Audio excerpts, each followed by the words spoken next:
December 23rd, 2023, the 198th version of Science of the Southland, and an extremely special one because, Jake, this podcast has not existed when Georgia Tech has won a bowl game. And yet here we are. We done it. We done did it. We done did it, man. Yep. The last time we won a bowl game, I had not started writing for this site yet, and I've been writing for this site for 2 degrees have gone by. We're on our third football coach since that time. Yeah, I don't know. Josh Pastner was just finishing an NIT run when I showed up, so Yep. it's been a long time. But no, it feels good, I say, knowing full well that I had to watch the game today due to family commitments yesterday. But that's the holidays for you, ain't it? We say it's been a long time. None of the three of us in the Zoom were students at Georgia Tech when this last Hey, happened. I was a freshman. Oh, it's right. God, man, you're I so was very old. God damn spoiled.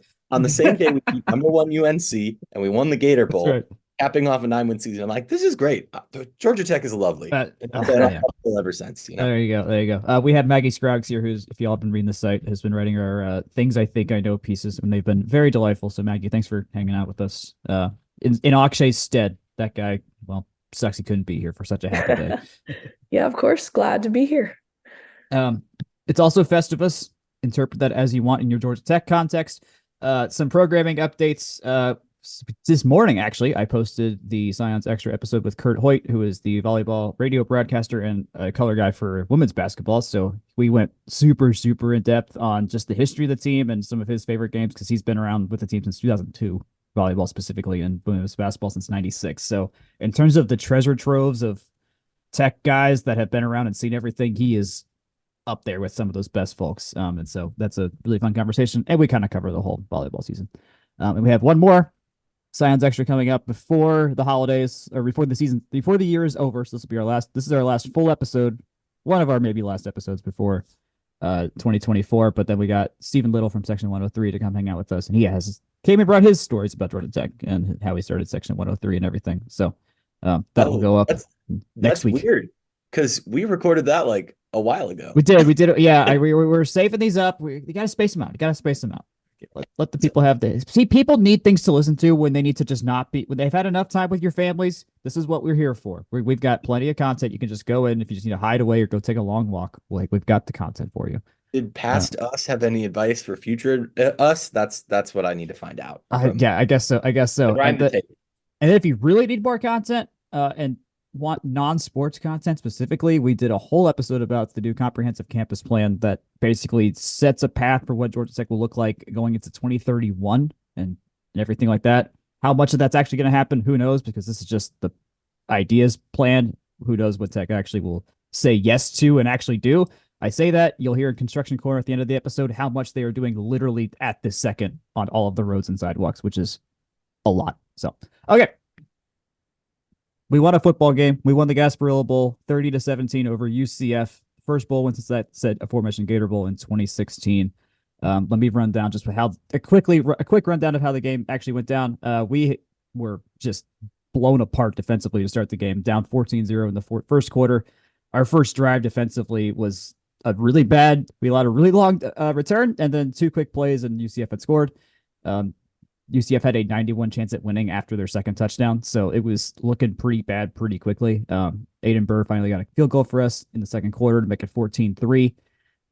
Amari Harvey was getting burned a lot in this first half in the secondary, and he made a great play to prevent he kind of stripped the ball as the UCF receiver was about to catch it deep in the end zone. That was on a third down, so thankfully that turned into just a field goal.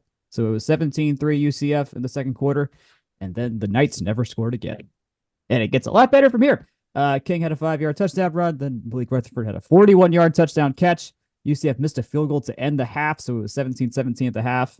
Aiden Bird kicked a field goal, another one to begin the second half. I'll note this was on a 4th and 1, and the surrender bot says we should have gone for it. There was a 4% higher chance if we went for it to win than if we took the field goal. So, I mean, 4%'s not nothing, but still 4%. Haynes King threw an interception, a really weird one where the ball like kind of rolled under on top of Singleton's arm and never clearly touched the ground. We challenged it and everything, but it's just another interception that shouldn't have been an interception that Haynes King has thrown this year. He's had like 3 or 4 of these where it's just like, how did they catch it? It just keeps happening this year. Yeah. Noah Collins, a guy I forgot was on this team, had a sack to clean up the drive to prevent any scoring from the Knights. Then Dante Smith scored on the 4th and goal from like the 2-inch line on Tech's next drive. We're talking, and now we're basically we're deep into the second half at this point. Paul Moala had a big time sack on a third down that effectively put away any real shot of the Knights winning. Burr hit another field goal. John Reese Plumlee, UCF's quarterback, went out with an injury in the 4th quarter. They're back up. Timmy McLean made one good play, but then he threw a pick, and that kind of sealed the deal. So, Maggie, since you're our guest today, just give me your thoughts about how you felt during this game. Where was your head at when we knew this game was going to go our way? Was this a new feeling for you? I know you've been a lifelong Tech fan longer than me, so I mean, you've seen some of how well this team has done. But like, where was your head at last night? Yeah, I mean, y'all are just talking about, how old we were when we last won our bowl game, and I was thinking about it. I'm a senior in college now, and I was a freshman in high school the last time we won a bowl game, if that's not crazy to think about. Yeah, but yeah. Anyways, I think we are all kind of in similar boats beginning of that game. I was watching it and I was like, we're about to get beat like Syracuse did the other night, 45-0. Right. I was like, oh gosh, what are we doing? I mean, it looked like we hadn't touched football since the UGA game, if I'm being quite honest. I was just like, but I don't know if UCF just, I don't know if they just messed up or if we kind of turned things around or if it was both. But I mean, we really, after the first quarter, we pretty much dominated the game in every aspect. Pretty good feeling. Run game, I mean, they just couldn't stop us. It was very satisfying. I feel like every time we ran the ball, it was just like 8-yard gain, 8-yard gain, 10-yard gain. But yeah, no, feels great to win a bowl game, especially I don't think very many people had us winning this game at all. I think ESPN had us at like a 30% chance of winning. Yeah. So that was just really nice to see, kind of an upset win, not really, but upset in the sense that we weren't supposed to win. But yeah, no, looked really good. Haynes King, I would say number wise didn't have that. I mean, like the numbers didn't stand out, but I mean, he had some solid runs, some solid passes. It really was a lot of just the running backs kind of, beating it down their throats. So very solid performance from everyone overall on the offense. Defense really pulled it together there at the end. I would say it was, I mean, yeah, you talked about that first quarter. It was bad, but yeah, so great feeling. Love to win a bowl game. Really awesome for the seniors, for Coach Key in his first year. So yeah, that was awesome. I'll note that you're right about the pass game. I'll put it more in the analytics section, but yeah, King only threw 13 passes the entire game. Like this was the plan was not to throw if you didn't need to, and we really did not need to in that second half. Clearly, he was a hair off on those first 2 drives. Yeah. The beauty of my watch, of course, I was following on Statcast and stuff, last night. But the beauty of being able to watch and rewind and pause and also skip through annoying commercial breaks and stuff is that I was like, oh man, he is a step slow. He is a hair off, and kind of getting into that. It really made sense to go back, knowing the outcome of the game, seeing how they, kind of shifted to the run, even up 20-17. Almost every play was run. After, it was, Jack, I don't know if I sent that to you or you and Akshay or the football chat. So you've seen it, so you can put your 2 cents in. But I think I called it the 4-step plan to success that we've seen this year. 1, orient yourself.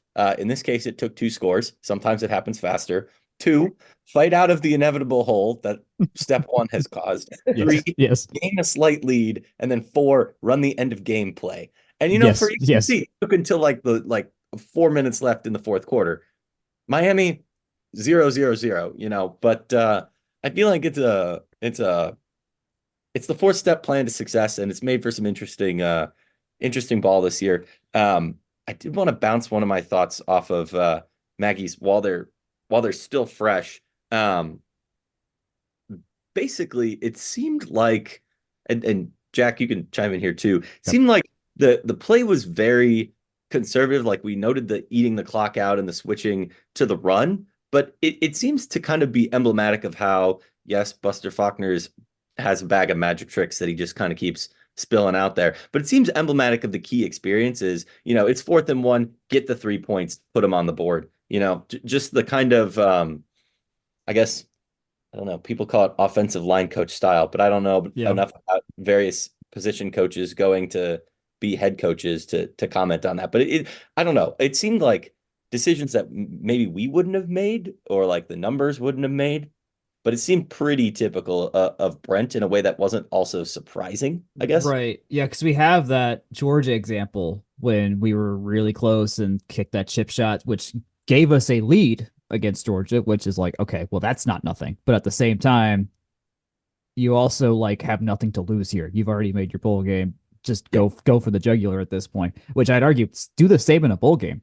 What else is next? There's nothing next. You've already got your game check. Like the school, everything's already happening here. So yeah, I mean, the surrender. I'll go back to what the surrender bot said. It was if so on that first field goal in the start of the second half, which if we went for the field goal attempt, which we did, we had a 56% chance of winning. Going for it raised it to 60% chance.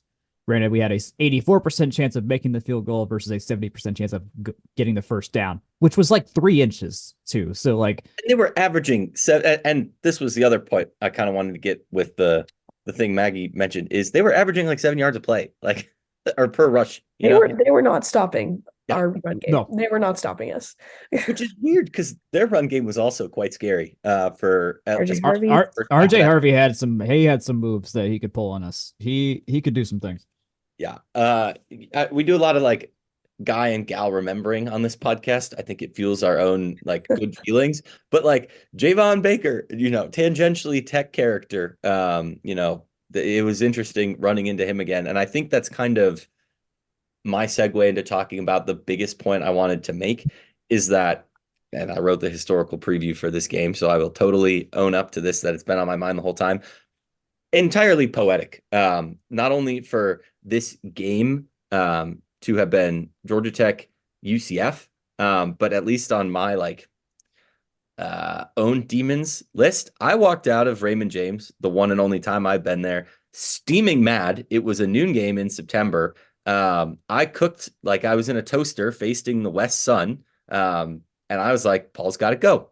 And then for the entirety of the next season and the 2.5 seasons after that, I was like, oh my gosh, that's the dumbest Jake you've ever been, because we all saw what happened after that. And just to win against that team, given, it was Jeff Collins' last team he faced, in addition to Brent's connections and the George O'Leary bid and all the other stuff that's been made, 6 ways to Sunday, just like the last time Georgia Tech played at Raymond James Stadium, which I believe this is now the 3rd time we've played there, the first time being the ACC title game against Clemson, a great game, or so I'm told, 2009.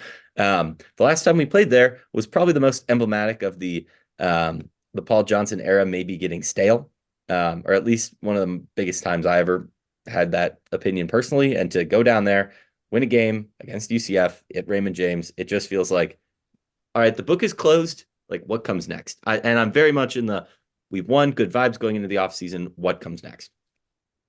Yeah, I think that's I think that's all fair. But I remember watching that USF game, and that was, yeah, it was just so unfun to watch in so many ways. It probably was a major deterrent for why I never fully invested myself in those late Paul years. I was like, what are we doing here? Like, this isn't what we need to be or how to play football. And yet here we are rushing for 284 yards in a game at 7 yards carried. So what do I know?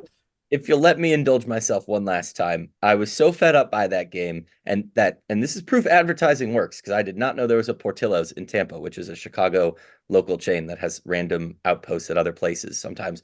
I got in an Uber, went all the way out to USF's campus, and went to the Portillo's and ate a Chicago-style hot dog and an Italian beef and a chocolate cake shake, and I ate my feelings. So, now the world gets to know that too. But oh man, yeah, I just hope the lads had a good time. It seemed like pregame that all went very well, and I think it was, again, just very emblematic of kind of the quintessential ideal of a bowl trip if you're not in a big game, right? You Right. go somewhere, you have fun. Detroit was bleak. I went there. It was I remember seeing the pictures. I had friends in the band and everything, and it looked like a pretty cloudy, unfun day to just be in a place for a game that no one really wanted to be at in the first place.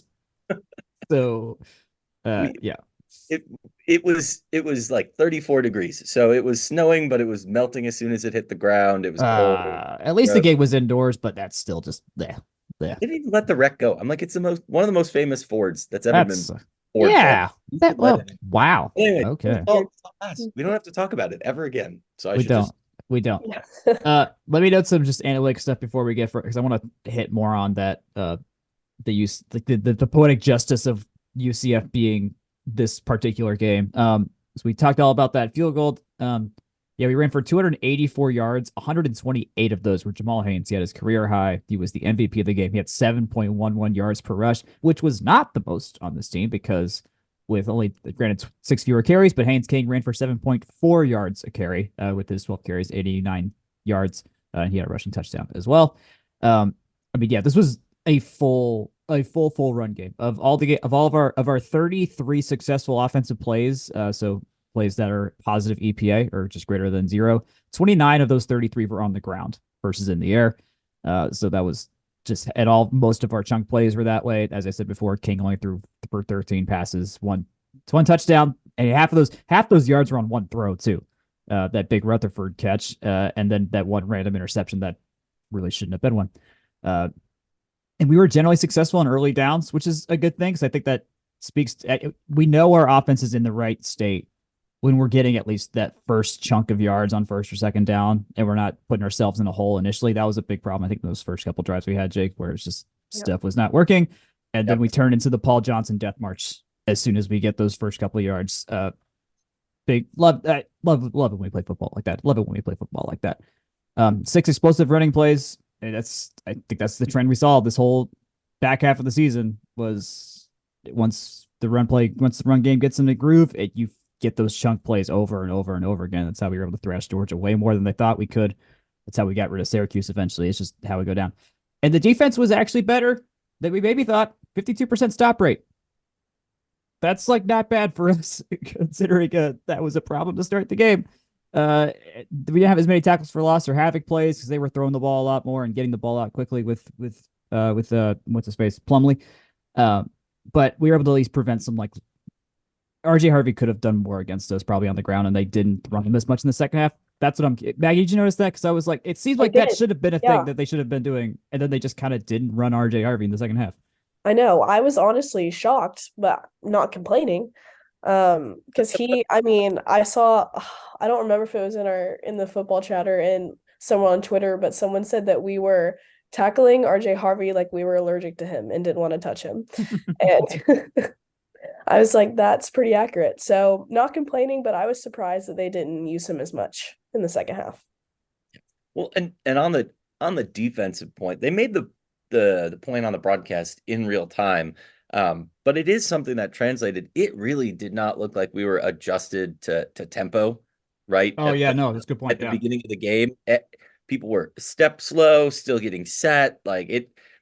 Again, I'm not a supreme technique aficionado expert, but like eye test, they looked a step slow, and I mean, Amari Harvey's the perfect example of that. To go with a different Harvey than who we were just talking about, gets torched a couple times in the first quarter, comes up with a huge pass breakup in the end zone to prevent UCF from going up to 21-3, forced them to settle for a field goal, and then sealed the game with an interception. I mean, that's, I'd say, pretty emblematic of adjustments on defense or just plainly like being ready for the speed of the game. And I don't know if that's necessarily a bowl game thing or what. I joked about it in my 4-step plan to success, but like it's not the first time we've seen something like that. And really it's just a matter of how Tech overcomes that. And I can tie into my related thoughts about the basketball doing the same thing, but that's for later in the podcast. So I grew up watching the Gus Bus because I was a big old Auburn fan when Malzahn was there, and I remember watching many, many games when there was Nick Marshall at quarterback, whoever we back there, we big Auburn in this context.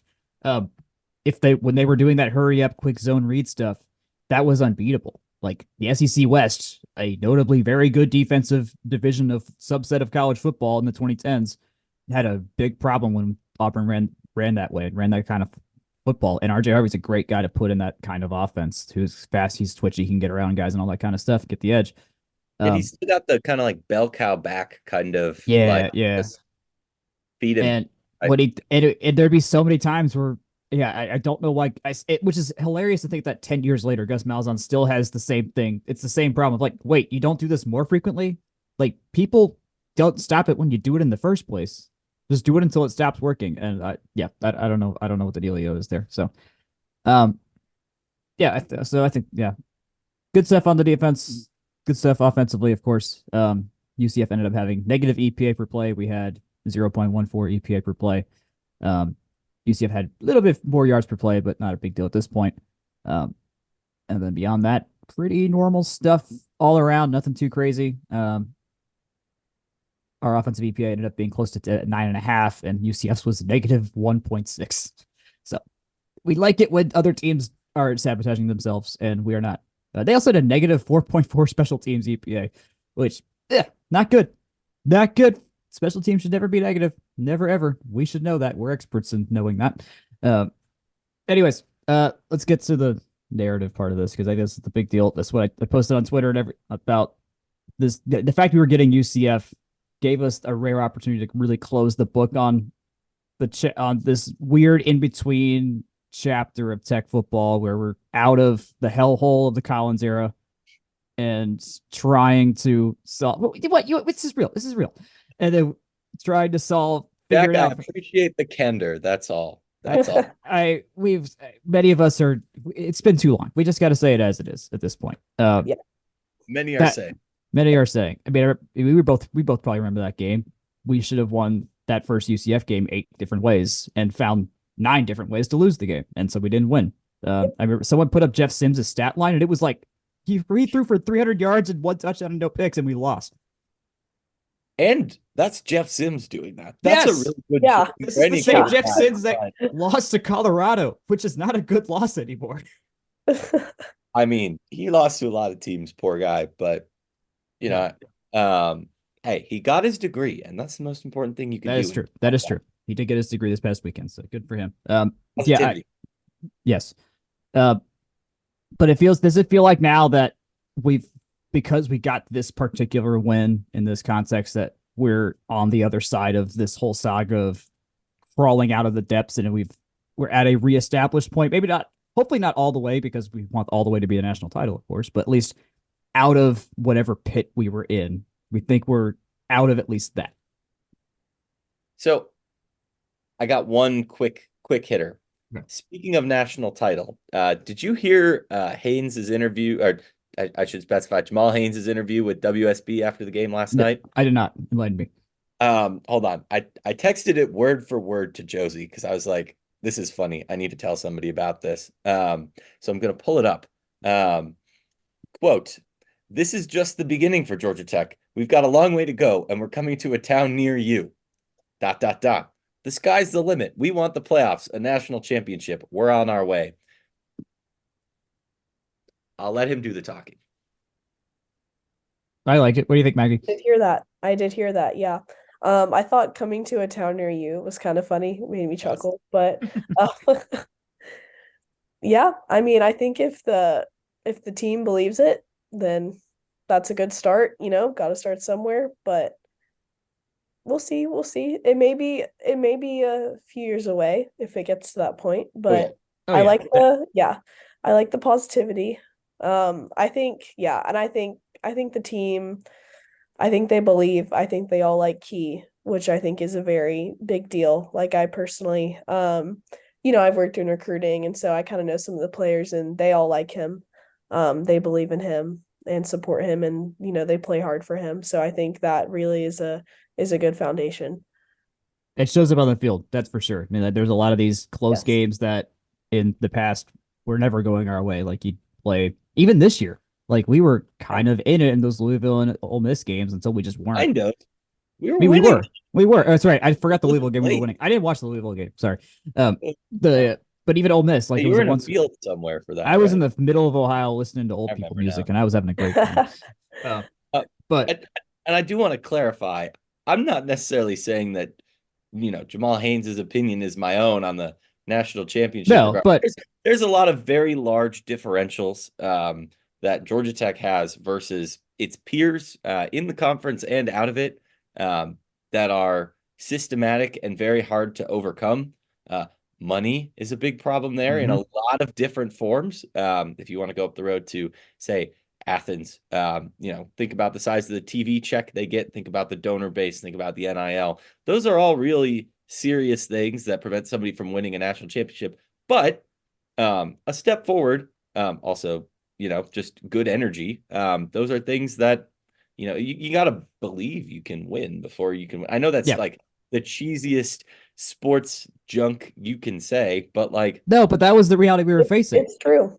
We were not. I mean, our fan base, and I'm sure it's to some extent that spread into the team and people around the team, that it was hard to believe in 2021 and that front part of 2022 that we had a shot at winning a given game. Like, I think we all walked in that first Ole Miss game knowing we had no shot, and then that was bleak, and it turned into the worst version of that. I mean, it was three of those kinds of games in a row: at Notre Dame versus Georgia, skip the front cupcake game in 2022, and then Ole Miss. It was like that exact same story 3 times. Like, you can't do any worse than that.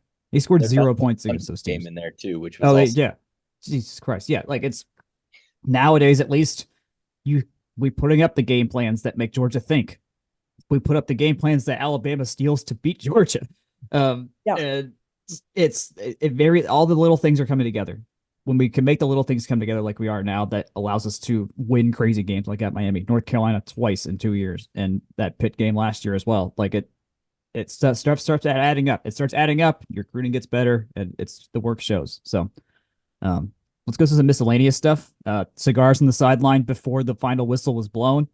That was fun to see. They were all in on that. I can confirm that I was smelling something after the Syracuse game in the press box. I mean, in the media room, coming from the locker room when they were bowl eligible. So these guys have their means of celebration, I'll say. Brent Key, if y'all missed it on the broadcast, he got the Gatorade dumped on him, but he was quick to note that no, we're a Coca-Cola school. That was Powerade that was dumped on him. Very, very, very fun note by him. He's got a good sharp wit. I appreciate that. He really does. He really does. He understands the marketing part of it, but he makes his own flavor and he does it well. So I'm glad he does that. Even Blooper noted that, saying we're back on Twitter, the best mascot around that isn't named Buzz. As well as it seemed like a lot of the college football world, like that win. I think that's why I was saying, like, it feels like we're out of that pit, is because a lot more of the college football world noticed this win than other ones we have. And it felt like we had actually proved something. Do you know why this particular bowl, even though it is, early season bowl, maybe not one that people see as like super prestigious or whatever, what the value of that is, and why that perception is there? I'll let you explain in case I don't, and I kind of don't. I kind of do, but I kind of don't. I want Maggie. Do you want to guess? Honestly, I'm not sure either. It was a standalone game on a Friday night. Oh, it's a good point. Only college football on television, which there's a lot of things that people can be doing on a Friday night. Other sports, going to a show downtown, like me. But there were a heck of a lot of people who were just like, ooh, UCF, they're pretty good. Oh, Georgia Tech, that's a name. I'm going to tune in. And they saw a team that faced adversity, that's been this poster child for being worse than mediocre for the last, for 3.5 years, basically. Or before that, this weird, the triple option, blah, blah, blah, blah, blah. They saw a team that has all these narratives, if you will, defy the, I guess, quote unquote narrative in an interesting matchup on a Friday night in a pretty compelling game of football. I think that was a good front porch for saying, hey, we're here. This is what's going on. Yeah, that's true. That's true. Also kind of cool that, we started the season on a Friday night, ended the season on a Friday night. Yeah, that's a good point. It's a good point. I like that. I'm going to wedge in some trivia because I know I have these numbers here and I know that the answer is it's very small. I'm pretty sure we've only played on Friday nights a single digit number of times, but I want to check on that real quick. Okay, interesting. Okay. I know that when I I believe pulled it that. up at the beginning of the year, I was like, "Oh, this is very rare." Something, something, something. So give me one sec. I'll load it up in Okay. the back. Yeah. We scored 404 total points this year. Just perfect serendipity in that world. It really is. Just once tech Twitter collectively realized it, we all kind of lost our minds for a second there last night. That was pretty fun. Jake, you got the results still, or It's still loading, but it still gives loading? it gives me the energy of if you've seen the John Boyce 222-0 special he did, he notes that Cumberland actually blocked a kick in that game. And this was kind of John Heisman's vengeance for, oh no, no, no, no, no. Okay, day of the week's being a little funky too, so it might take me another minute to get that together. Okay. But Cumberland blocked blocked a kick in that game by doing the now outlawed climb the ladder play, i.e., they just stacked guys up until the ball just hit them in the face. And again, the Cumberland game was vengeance for having lost in baseball 22-0 to them. So interesting enough, I would say. In terms of football games on Fridays, we have played one in 1892, a pair in 1900 and 1901. Okay. 1937, 43, 44, 54, 58, 61, 64, 65, 67, 94, 99, 2000, 2005, 2018, 2020, 2023. So most of those in recent years are bowl games. So this would make it 19 ever, which 19th, is more okay. than I thought. So, Yeah. but it's weird that it's happened twice in 1 year. Notably, there was like that 30-year gap there between the 60s and 90s where they just didn't at all. So took that's a long stretch. Well, I guess it's like basically the front half of the team before the wars, and then after the wars, and then the 90s on when TV became a thing and was doing more work on scheduling. And the weird thing is the previous three all came against Louisville, which is also weird. Huh. But anyways, okay. Jake's aside is now over. We're back on track. Very interesting. All right, my last miscellaneous point is that we had a new helmet design for this game. They went with the all whites, and you'll just look up just search New Georgia Tech helmet on Google. You'll have to see it. But as I describe it, it was the normal white helmet, except they got rid of the blue stripe down the middle. So it was just, but they left the gold where it was. So it was a gold, white, gold on the top stripe, and then the GT was a hollowed out version. It was just the gold outline, but hollowed out in the middle. So it looked like a white GT with the gold outline. So I believe is a new helmet for us that we haven't done before. So, and it looked kind of good. Didn't look too distracting. It was a simple change that still fit within everything. I personally wish we went with the gold, white, gold combo. I wish we used that gold helmet more often, but gold helmets didn't seem to really go well for us in terms of on-field results this year between Louisville and the Bowling Green game. So if it's good luck, it's good luck. Fine by me. Do y'all have any final notes for the 2023 football season? Well, I mean, definitely improvement. Yep. Definitely a weird year in the sense of the Bowling Green and Boston College and blowing that huge lead against Louisville. But overall, I mean, I think we can't complain from where we have been the past few seasons. Just the fact that we have 7 wins is like, that's great start to the key era. So yeah, good year. I think the team believes, fun season. So yeah, excited for the future to see what we can do. So with hindsight, and I'm going to frame my like kind of closing. I'm sure we'll do a deeper like 2023. We'll talk more with other folks. Yeah, this isn't the end of the Scions coverage of this season yet. Got to get through to next year. But anyways, I want to pose a question to both of you because I'm interested in your answers. 7-6, won a bowl. If you would have told yourself that at the beginning of the year, you probably would have been happy with that, right? I think we would all say that. Are you satisfied with the way that it played out, though? Now that the full season's behind us, I kept saying week in, week out, oh, yeah, we're 3-3. It's weird 3-3, but blah, blah, blah. You know, at least we're 3-3 kind of thing. Are you satisfied with, hey, yeah, you know what? They lost to Bowling Green, but they beat Miami, you know, like that kind of the way it played out. Do you have any, like, I guess, color to the expectations? I want that Bowling Green game back. I will say that. Yeah.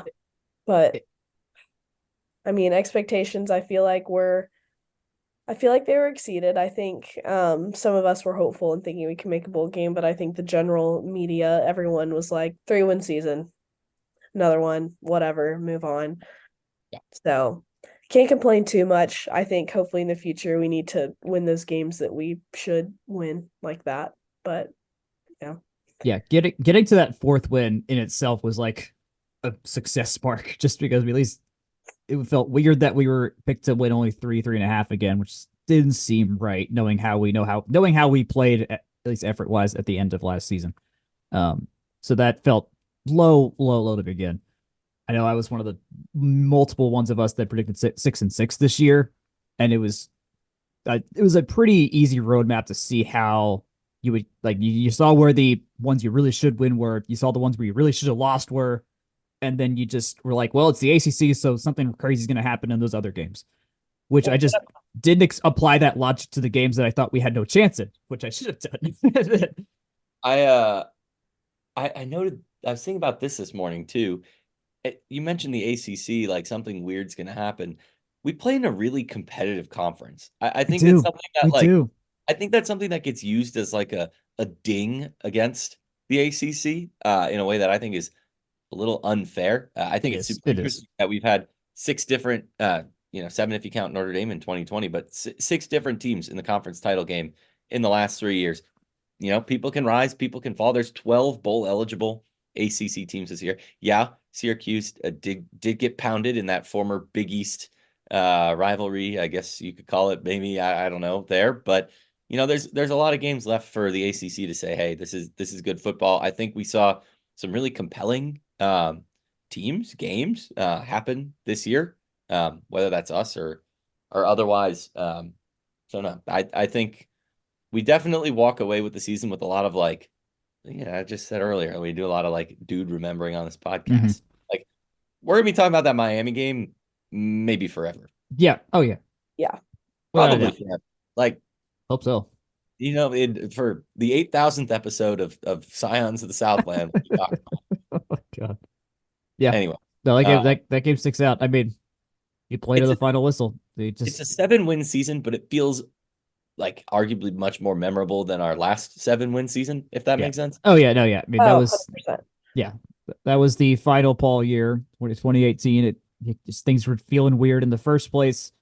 It just felt like you said earlier, it felt like a lot the sameness was getting stale back then.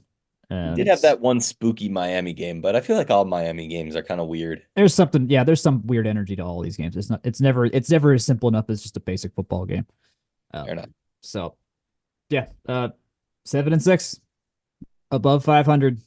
That's as all legacy, very good NCAA historic program should be. So here we are. The next game of any kind for this team is a spring game. Whenever they announce when that's going to be, hopefully it's. I know Jake. We both went to the Saturday afternoon version this past year. Maggie, I don't know if you went to that or not, but feels like you were there. Okay, great. It feels like the Saturday afternoon felt nice. I liked that for that mid-April time. So I hope they do it again that way. Maybe they break out another new uniform. Who the heck knows? And then week 0 in Ireland, but that is a long ways away. I did drink a Guinness in solidarity with the fact that's our next game after we won. So we got a lot of life to live before then. We got a lot of life to live before. A lot of stuff to do. So all right, let's shift to women's basketball. They only had one game this past week. They beat South Carolina upstate 81-50. It kind of played out. Granted, very different team than Georgia. Georgia was our game before that we won in Athens, but it did play similarly in that the first 3 quarters were pretty dominant by Tech, and they kind of had the game wrapped up by the fourth. USC Upstate did end up outscoring Tech in the fourth quarter, but we had effectively put the whole bench in, and there was it's just a different kind of game there. So Tony did well, Kara did well. It was a pretty evenly dispersed game. Not much I want to read. I don't read too much into it because it was a game you got to win. But they are 9-3 out of non-conference play. From the press conference with Nell Fortner, I asked her about that point of like, hey, you're 9-3. How's it feel right now? She's like, she was satisfied with the progress. They think they're in a good spot, which is good to feel because similar to the men's team, they got a lot of youth going on, a lot of newness going on. Won some tough games at least. So they got the ACC and women's basketball is no small feat, to put it lightly. So yeah, they're about to play at least 19 straight conference games. Count the tournament as being at least one guaranteed. And I think to this point, we've really, UGA Power 5 team, but the 3Ls, Creighton, Florida, and Nebraska, those teams are generally pretty good. Pretty good to ranked. Creighton is sitting at 19 in the latest edition of the net.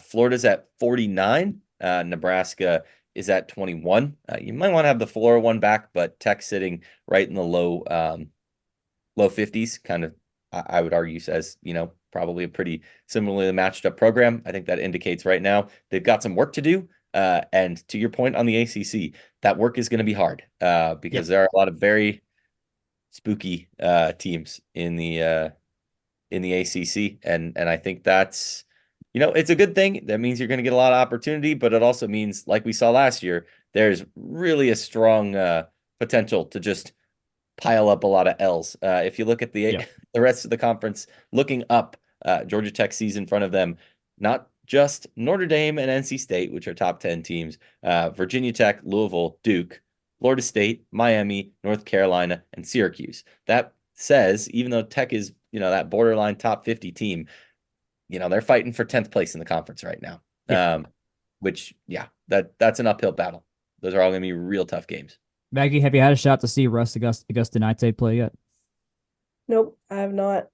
When I say she is the most exciting player we have on this campus that's not named by Ndongo, it's her. She is an absolute bolt of electricity right now. Just in terms of enjoyment of watching her play the sport, it's so good right now. We got to finally get her at a press conference after this USC game. And she's loving Tech so far. She did not have any first semester, oh no, I hate this place because of school and stuff like that. Like she is having the time of her life playing for us. And it's it's infecting the team. So I think have at least a different leg up than we maybe had in terms of team chemistry and just joy to be playing basketball. Past. So definitely get your student people out there because they need to show up to some of this stuff. I will. As we mentioned, their next game is not until the 29th, so they got a nice long break here. They're going to go to Florida State.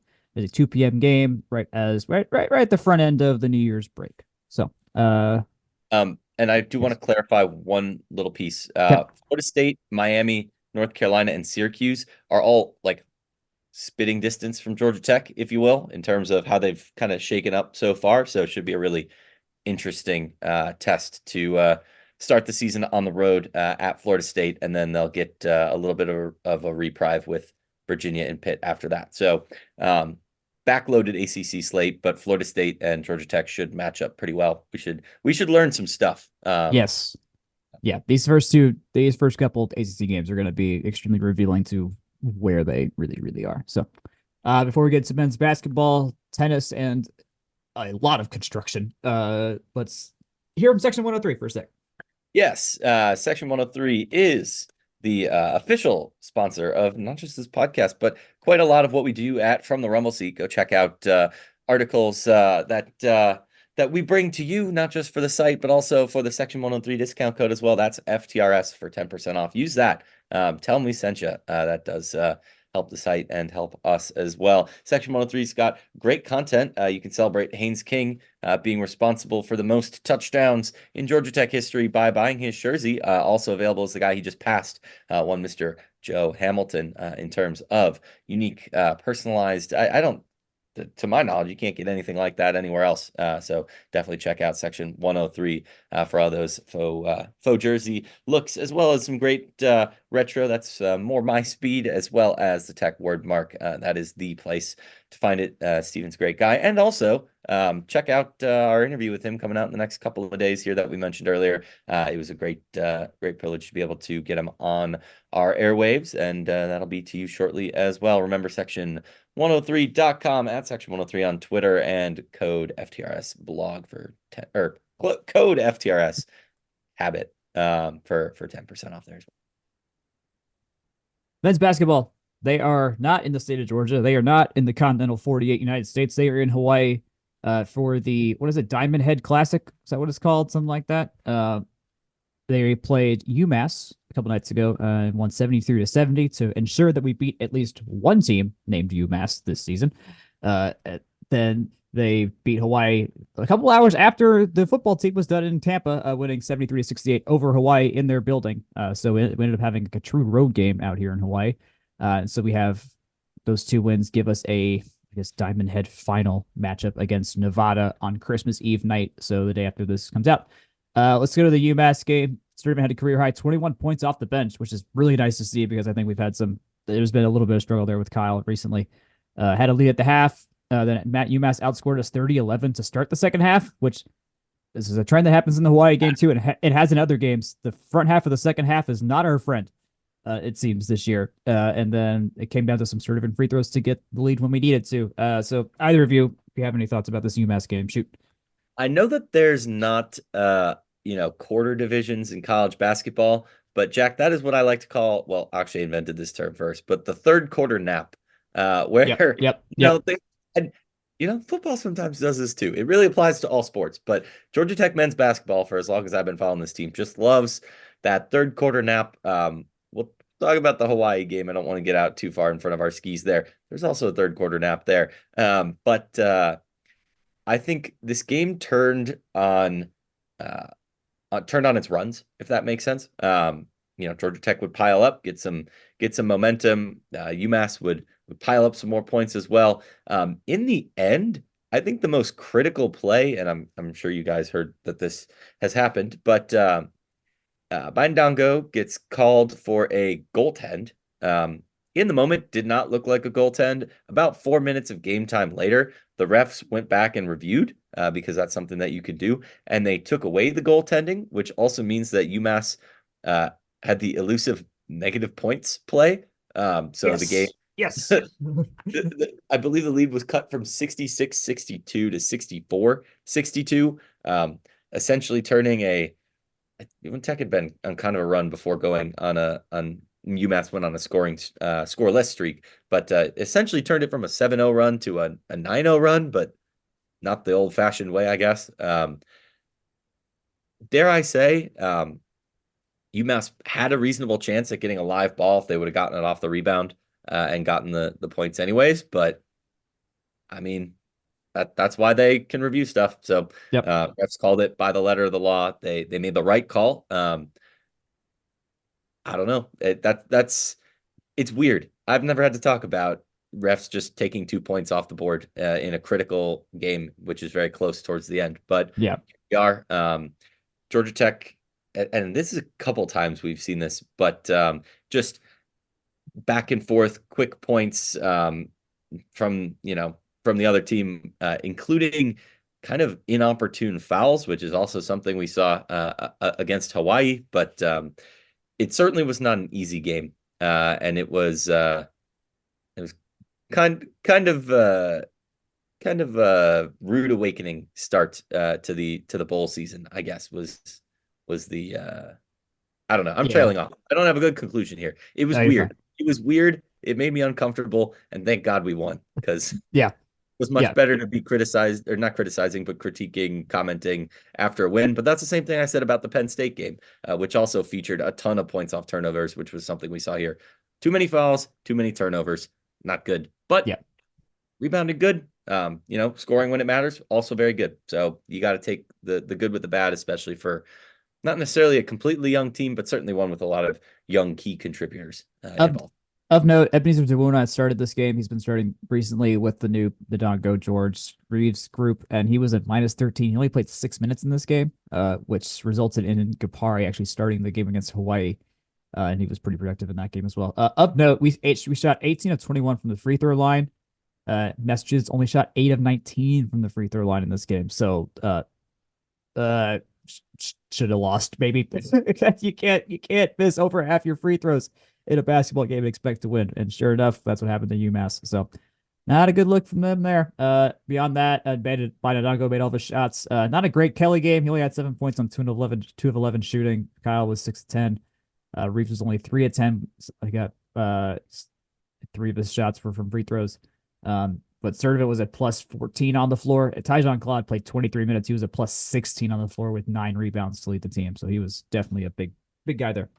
The free throws definitely were a big difference, both in Georgia Tech being uncharacteristically for this season good at them, as well as UMass being bad, to the point where Frank Martin, who was probably frustrated about the whole, goaltending, no goaltending thing, made some interesting comments post game, just kind of like, hey, we need to do that. And it's like, yeah, they give you the free shots, you got to sink them. We see lots of games turn on that, to the point where I feel like it's, cliche to say make your free throws and that changes the game, but quite literally, like, they shot abysmally from the line, and that really helped us out, especially with us being or Tech being really locked in late in particular, when they really needed them, stopping the clock and getting the chance to get 2 points without it losing any time. That's a big reason why Tech stayed in the game, and going 6 out of 7 to close the game from the field is also not bad either. Yeah, Maggie, did you stay up for the Hawaii game after the bowl game was over?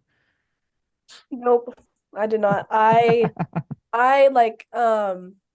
watched a few minutes of it, kind of kept up with the score, but yeah, I think it was like right before halftime, like 41-27, went to bed. It's like, oh yeah, we got this. And I woke up and saw it was kind of a closer game than that. Yeah, I saw the 22-2 run in the second half. That's yes. As we all took our actual evening naps, Tech also went on a third quarter nap. Extreme degrees here. They went to bed with everyone else. Yeah. Yes, they did. Their clocks were synced with us. This is the beauty of being at From the Rumble Seats Chicago office, is I had time on my side here. Kind of similar energy. Tech was also kind of UMass dialed up pressure and pressure early in the front court. Hawaii also kind of forced Tech to stay on the perimeter, and though we've seen them be pretty crisp in passing, honestly, Nate George is a revelation in how he spreads the ball around, but just not having nearly the same level to get inside like we'd seen in the first half was a big part of turning a pretty sizable Georgia Tech lead into a 19-0 run for Hawaii, which is not what you want. But in the end, we had what I've been taking to call the poor man's Gator Bowl plus UNC win in the Gasparilla Bowl plus Hawaii win. But I mean, Hawaii's not a bad program. They're 8-2 coming into this game, matched up pretty similarly in terms of. Their Ken Pop was only like 18 or 20 spots ahead of us. So it was quite like for a road game, like definitely was going to be a test. So, and I think this is kind of the variance coming out. Like we saw Tech kind of have lots of things line up not in their favor in like the UMass Lowell game, for example. Cincinnati was just a blowout, toss it out, baby with the bathwater type deal. But you gotta win close games. You gotta get yourself back into games, and again with sports cliches. But Georgia Tech was super effective at keeping themselves in the ball game. That said, still kind of high on fouls. Nungo fouled out with probably 5 seconds to go.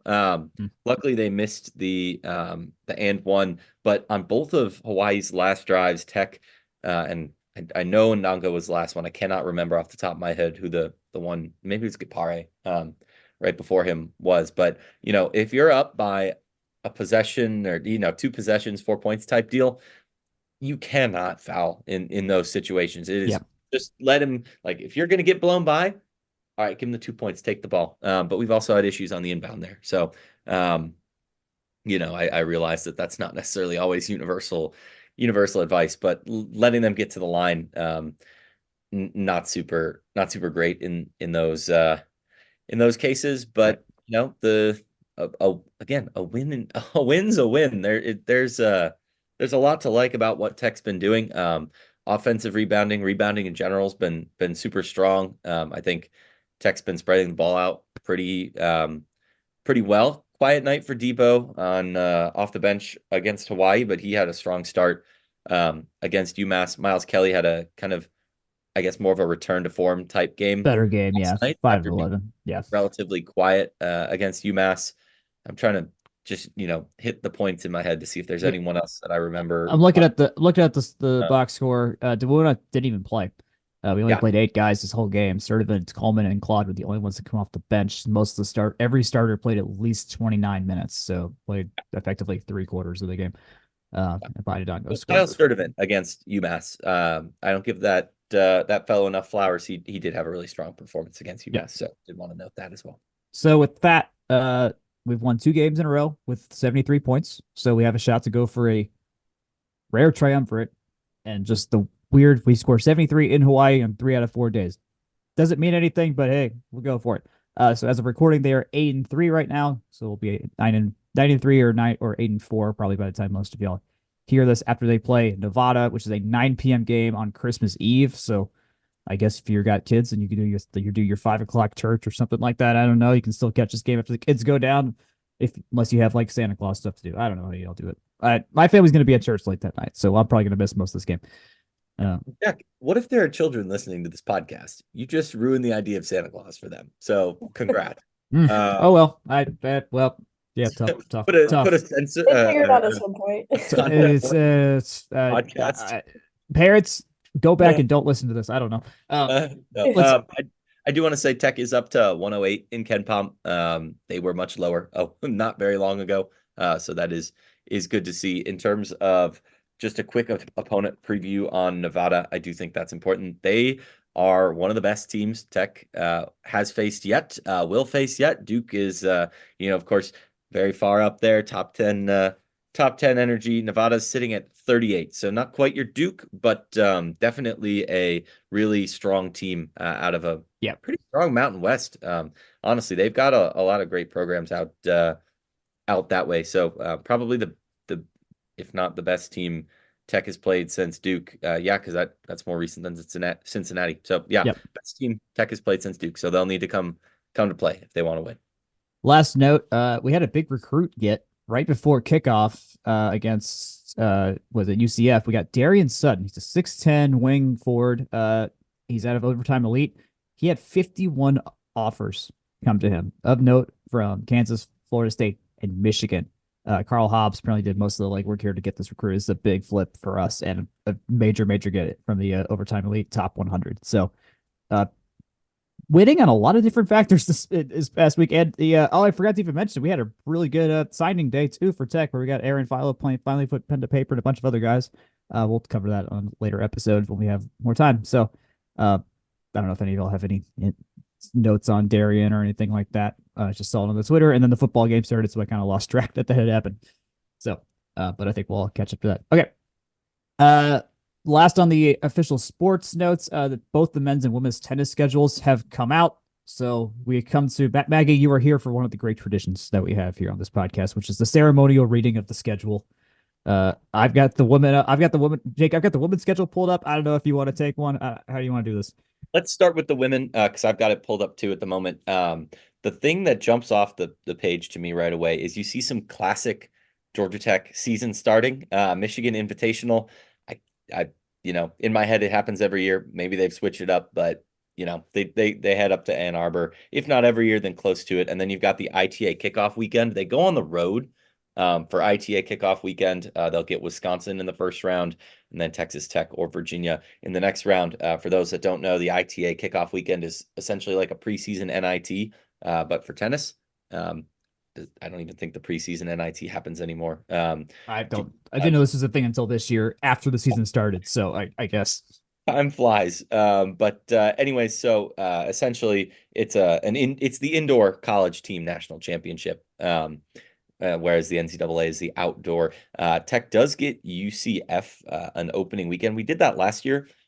Don't know why we've started playing them in tennis multiple times last year was multiple times, but a bunch of times in the regular season. But they match up pretty similarly, fringy top 30, top 20 type team. So that should be a pretty good matchup.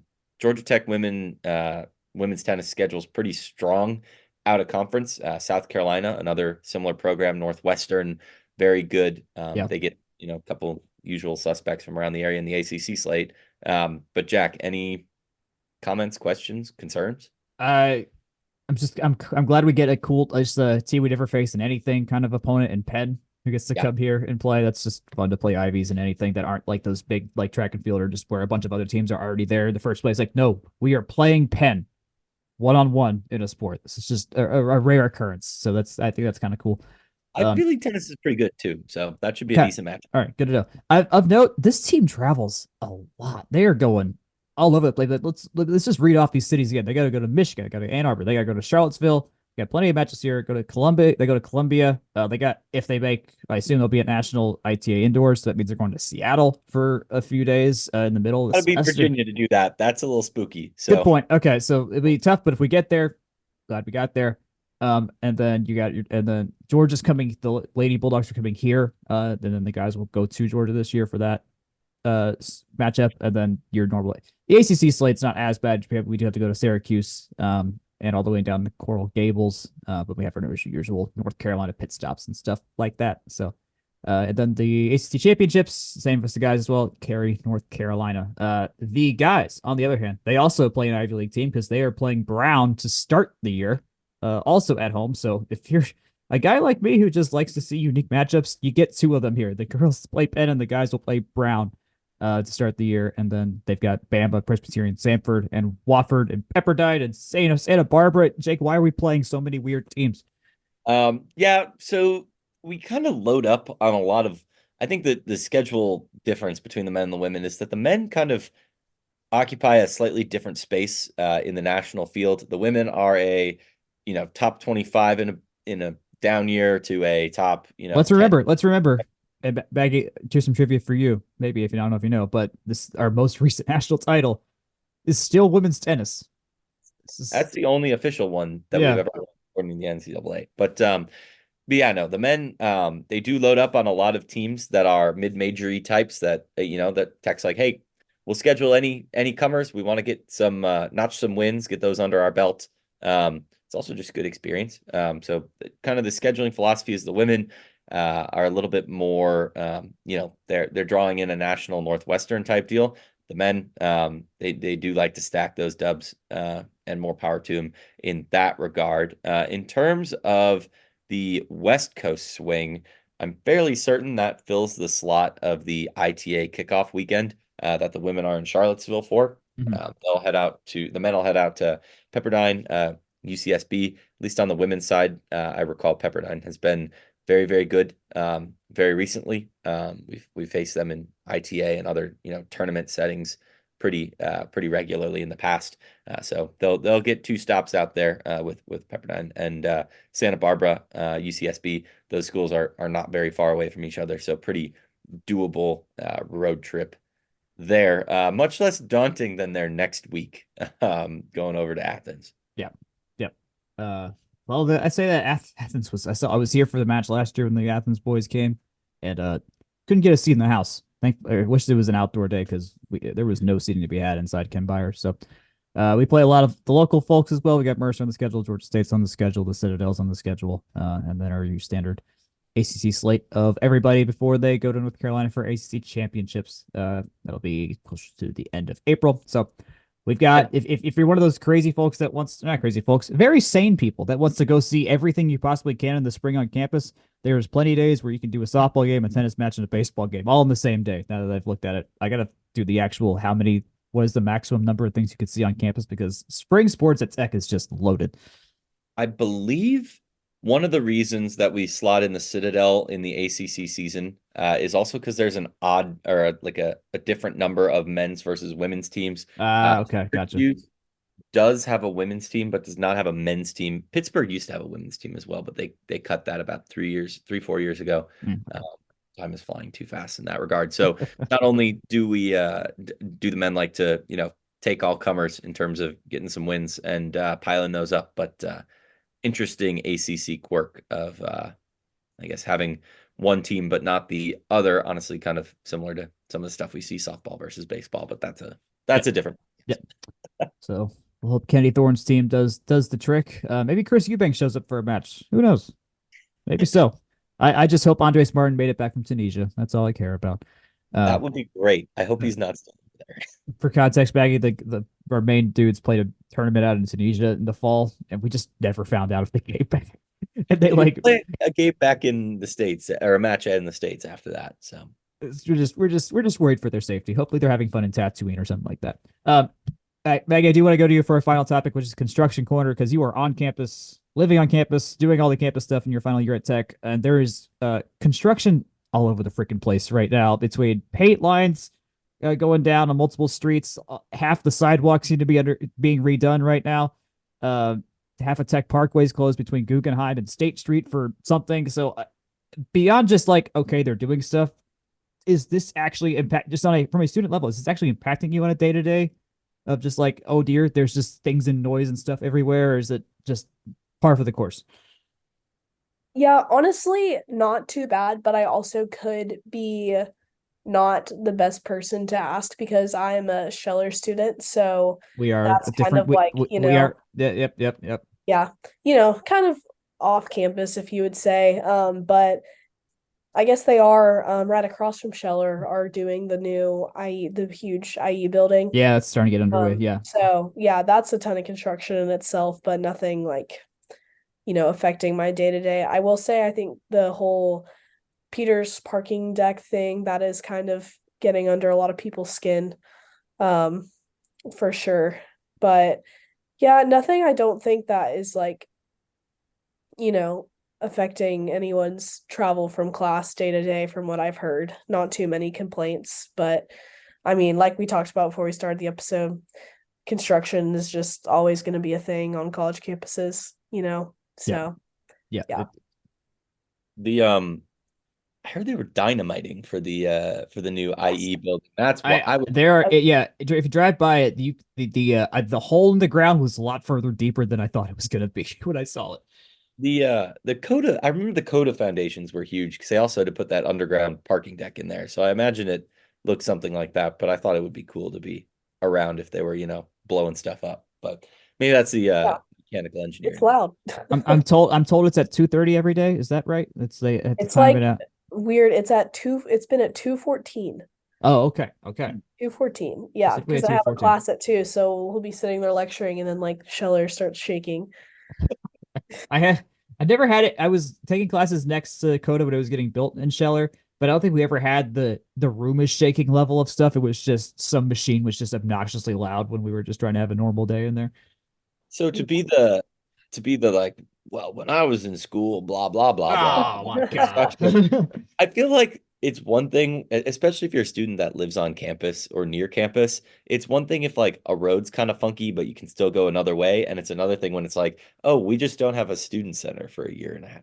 You know what I mean? That's Like, different. That is a big that Yeah, is that different. sucked. Yeah. Chick-fil-A going away, that seriously impinged my Twisted Taco going away. Oh, it was devastating.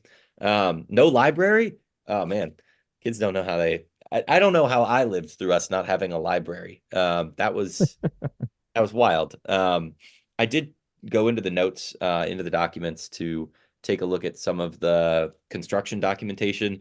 Couldn't find the official like design plans for First Drive, but that will be a cycle track. It's actually I got sent this email from the Daily Digest, I think, but it's based on a senior design project from I think 2019, where basically they were like, you already have the space, you already have the bike lanes, just make it protected so that way it's safer for drivers and pedestrians and bikes to just have protected lanes versus the white paint stripe. Yep. That's cool. Okay, I like that. I like that a lot. Somebody who bikes a lot of places, I will assure you there is a difference. Even if some of it's psychological, it's definitely a good safety thing as well. And so many people on campus bike, so it's great to see. The Guggenheim to State Street, they're doing some rework of just First Drive and Tech Parkway through there in terms of how they relate to one another. It's going to involve First Drive routing straight out down Mean Street to get to Tech Parkway and Marietta, rather than you kind of have to sit at the light and then take a right if you want to like leave campus in the southwest, which is good change. Honestly, I think they should just rip out First Drive the entire way along the bottom by the student center and stuff because they're parallel to each other, but no one asked me. So, that who cares? I'm just some guy. I'm some alum. You don't need my opinion. Some dudes talking about stuff. So, all right. But, well, yeah, if you're on campus if you haven't been to campus in a while, there are certainly some new things that you'll be able to see when the time comes. As we noted at the top of the episode, we have our comprehensive campus plan episode, which talks into more of these kinds of things as well. If you want to know everything. Of which getting rid of that chunk of first drive is in the comprehensive campus plan. So look at that. Look at that. There you go. Interrelated context. Self promo. We do have a minute here, so I've got a really simple, straightforward question. Let's go. I was thinking, how often is it that we're playing December games? And then I realized I'm dumb. We have a basketball team and a men's and women's version of it at that. So we play a lot of December games. But I have for you, Georgia Tech all time has played men's and women's basketball games, football and volleyball games in December. Very simple question. What do you think our winning percentage is in the month of December as a school? Okay. So volleyball is usually playing postseason at this point. Mm-hmm. So, and historically, we're pretty good at that ish. Probably approaching 500. Football is playing one. We know football's over 500 because they have one of the higher winning percentages in bowl games. Are they? In bowl games, at least, they're above 500 historically. Maybe not in December. December. Okay. So we're so good we can't even play in December. Dang it. Okay. Or they lose some of those suspicious bowls like they did a lot in the 2010 game. Fair. And then for basketball, this is usually the cupcake games, though. Yeah. So, okay. Just why it makes it an interesting dichotomy, because you're playing non-con in basketball, but also championship football and volleyball. Yes, and also the portion sizes, too. Basketball's going to have more games. Maggie, let you take the first crack at this now that as I keep thinking through it. Yeah, I'm having similar thoughts to you. I'm going to go with I'm going to go with a random number, like a 56% win percentage. Okay. I was thinking lower. I was thinking like 522 or something like that. But I feel like it maybe should be higher because it's a lot more basketball games than football and everything else. So I'm going to edit to like 575. I will say I was floored when I saw how high the women's basketball win percentage is, which definitely brings it up. True. They are a 734 percentage in the month of December, 201 and 73. Overall, Tech is a 0.629, so about 63% win percentage there. Volleyball is about a 62%, or 61%. Sorry, they're 19 and 12 overall. That's basically all just NCAA tournament games. You know, win one maybe and then lose one kind of deal. Yeah. Men's basketball is a 59, just shy of 60%. In fact, with how this month has gone, they might be over it now. But football, 28, 31, and 1 all time for a 47.5 win percentage. Interesting. All right, we'll have to extrapolate and see what the best month to watch Tech sports is. That because it might be December if it's all these easier to win basketball games relative to the other months. I'll get back to you. Okay, that sounds good. Before we wrap up, Maggie, thanks so much for hanging out with us. Please keep reading her stuff on the website. I assume hopefully you'll be writing something now that football season's over. I don't know what we have. All right, sounds good. There'll be plenty to talk about and ruminate on. And of course, you're welcome back here anytime. Jake, appreciate it. Take us out. Yes, as always, if you have any content suggestions, any podcast content suggestions, interviews, since Jack is churning those out like a champ, you can email us from therumbleseat@gmail.com. You can comment. We post articles with these podcasts, but also all the other great content from non-rev sports to football to men's and women's basketball to baseball and everything in between. Sometimes we even get some history stuff up if I get a moment. That's from therumbleseat.com. You can find us on Twitter at FTRS blog. I'm at JakeGrant98. Jack is at Jack Nicholas. You can find Section 103 there as well at Section 103, section103.com. Remember, code FTRS, 10% off. Tell them we sent you. Facebook, Instagram, and YouTube, you can find us at From the Rumble Seat. And podcasts, you can find wherever fine podcasts are sold. Tell your friends. We really do appreciate the word of mouth. And in the meantime, good night, good luck, and go Jackets.